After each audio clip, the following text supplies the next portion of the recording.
আসসালামু আলাইকুম প্রিয় শিক্ষার্থী ভাই বন্ধুরা, আশা করি তোমরা সকলে ভালো আছো। আমিও ভালো আছি তোমাদের দোয়ায়।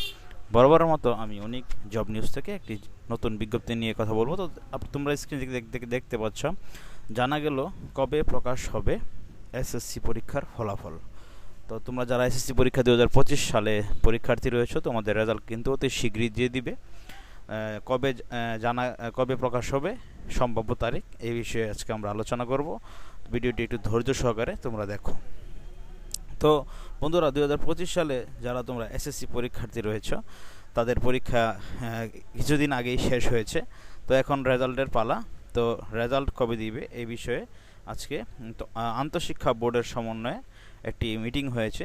চলতি বছরের মাধ্যমিক স্কুল সার্টিফিকেট এসএসসি সমান্য পরীক্ষা ফল জুলাই মাসের দ্বিতীয় সপ্তাহে অর্থাৎ 13 জুলাইয়ের মধ্যে কিন্তু প্রকাশের সম্ভাবনা খুবই রয়েছে। তো 13 জুলাইয়ের মধ্যে এসএসসির রেজাল্ট প্রকাশের সম্ভাবনা রয়েছে। বুধবার এই তথ্য জানিয়েছে আন্তঃশিক্ষা বোর্ডের সভাপতি ও ঢাকা শিক্ষা বোর্ডের চেয়ারম্যান অধ্যাপক ডক্টর খন্দকার এহসানুল কবির। তিনি বলেন, পরীক্ষার খাতা মূল্যায়নের কাজ শেষ পর্যায়ে রয়েছে। চেয়ারম্যান জানান, ইতিমধ্যে পরীক্ষকেরা খাতা মূল্যায়ন করে বোর্ডে পাঠানো শুরু করেছেন, তবে এখন অনেক খাতা হাতে আসেনি। সব খাতা হাতে পাওয়ার পর ইনপুট এবং অন্যান্য আনুষঙ্গিক কাজ সম্পূর্ণ করে ফল প্রকাশের চূড়ান্ত তারিখ ঘোষণা করা হবে। চলতি বছর এসএসসি পরীক্ষার খাতা সংগ্রহে কিছুটা বিলম্ব হয়েছে, এতে ফল প্রকাশে কোনো প্রভাব পড়বে কিনা এমন প্রশ্নের জবাবে বোর্ড চেয়ারম্যান বলেন, পরীক্ষকরা নির্ধারিত সময়ের মধ্যেই খাতা জমা দিয়েছেন, সুতরাং এতে কোনো বড় সমস্যা হয়নি। আমরা চেষ্টা করছি 60 দিনের মধ্যেই প্রকাশ করতে। তো নিয়ম হচ্ছে 60 দিনের মধ্যেই প্রকাশ করা। বোর্ড কিন্তু 60 দিনের মধ্যেই রেজাল্ট প্রকাশ করার চিন্তা ভাবনা করছে, যেহেতু তার একটি সম্ভাব্য তারিখ কিন্তু তোমাদেরকে দিয়ে দিয়েছে যে 13 জুলাইয়ের মধ্যে কিন্তু এসএসসি ও সমমানের পরীক্ষা 2025 সালে যারা তোমরা পরীক্ষার্থী রয়েছ তাদের কিন্তু রেজাল্ট দিয়ে দিবে। তো যারা এসএসসি পরীক্ষার্থী ভাই ও বোনেরা রয়েছে, তোমাদের জন্য কিন্তু সম্ভাব্য তারিখ ঘোষণা হতে পারে 13 জুলাইয়ের মধ্যে। এখনও এটা শিওর কিনা কেউ জানে না, তবে আজকে আন্তঃশিক্ষা বোর্ডের সভাপতি অধ্যাপক ডক্টর খন্দকার এহসানুল কবির কিন্তু নিশ্চিত করেছেন যে 13 জুলাইয়ের মধ্যে কিন্তু রেজাল্ট দিয়ে দেওয়ার জন্য। ইতিমধ্যে কিন্তু বিভিন্ন বোর্ড থেকে খাতা কিন্তু আন্তঃশিক্ষা বোর্ডে চলে আসতেছে। এখন শুধু ইনপুট করবে এবং রেজাল্ট তৈরি করে তারপরে তারা তারিখ ঘোষণা করবে এবং ওয়েবসাইটে তারা দিয়ে দিবে।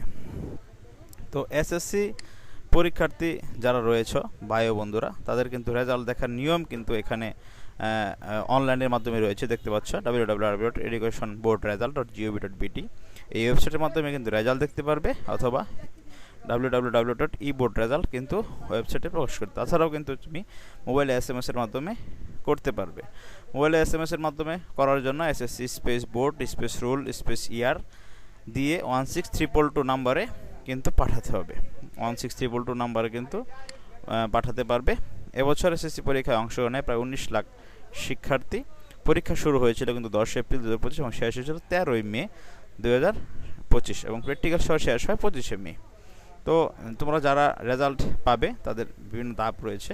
ওয়েবসাইটে প্রবেশ করতে হবে, তারপরে এক্সামিনেশন এসএসসি নির্বাচন করে ইয়ার সিলেকশন করে রেজিস্ট্রেশন নাম্বার এবং রোল নাম্বার ক্যাপচা পূরণ করে সাবমিটে ক্লিক দিলে কিন্তু ওয়েবসাইটে রেজাল্ট দেখা যাবে।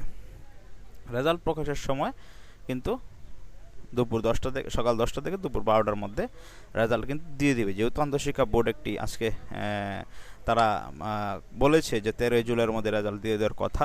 তো তোমরা একটু ধৈর্য সহকারে অপেক্ষা করো।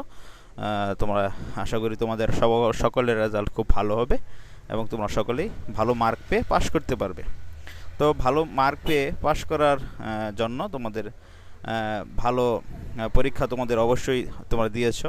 তো এখন তোমাদের জন্য আমরা একটু আলোচনা করব এসএসসি পরীক্ষার পরে তোমার অবসরে তুমি কি করবে। তোমার জন্য 8টি পরামর্শ রয়েছে। অবশ্যই ভালো বই পড়তে পারো। তুমি যদি ভালো গল্প লেখক, কোনো ভালো লেখকের বই পড়তে পারো। অন্যান্য ভাষা শেখার জন্য খুবই ইচ্ছা তোমার যদি থাকে, কারণ পৃথিবীতে এখন বিভিন্ন ভাষা রয়েছে। ভাষা শিখে তুমি জাপান, চীন এবং বিভিন্ন দেশে তুমি যেতে পারো। কম্পিউটারের দুনিয়ায় বিভিন্ন ক্লাস রয়েছে, কম্পিউটারের ক্লাস শিখতে পারো। বিভিন্ন কিছু MS Word, Excel, PowerPoint শিখে তুমি খুব ভালো আয়ও করতে পারো। অনলাইনে বাসায় বসে না থেকে অনলাইনে কাজও করতে পারো। তথ্য প্রযুক্তির ব্যবহার করতে পারো।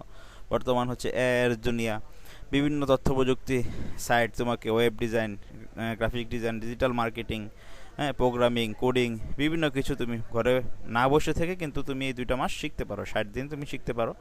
অনেক কিছু জানার যদি থাকে তোমার, বাংলাদেশের কোথায় কি হচ্ছে, ঠাকুরগাঁওয়ের লোকজন তাদের জীবন বৈচিত্র্য কেমন, নেত্রকোনা বাংলাদেশের প্রথম ভূমি জাদুঘর, পটুয়াখালীর কলাপাড়া উপজেলা পানি রাজা জাদুঘর, বিভিন্ন কিছু তোমার যদি জানার থাকে তুমি জানতে পারো।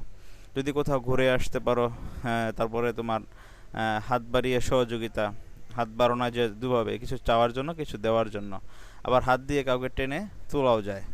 তো তোমরা যারা বাগান করতে পারো, তোমরা ঘরে বসে না থাকে কিন্তু এই 8টি কাজ, এই পরামর্শ তোমাদের জন্য রইল। 8টি কাজ কিন্তু তোমরা করতে পারো।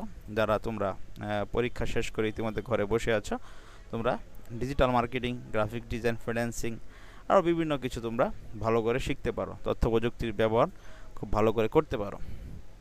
তো বন্ধুরা, এই ছিল তোমাদের জন্য আজকের মতো। ভিডিওটি ভালো লেগে থাকলে অবশ্যই চ্যানেলটি সাবস্ক্রাইব করতে ভুলবেন না এবং পাশে থাকা বেল আইকনটি চেপে দিবে। তাহলে নোটিফিকেশনের মাধ্যমে সব সময় সব ধরনের একদম আপডেট চাকরির সার্কুলার কিন্তু অনেক জব নিউজ থেকে তুমি পেয়ে যাবে। তো ভালো থেকো সকলেই। আসসালামু আলাইকুম।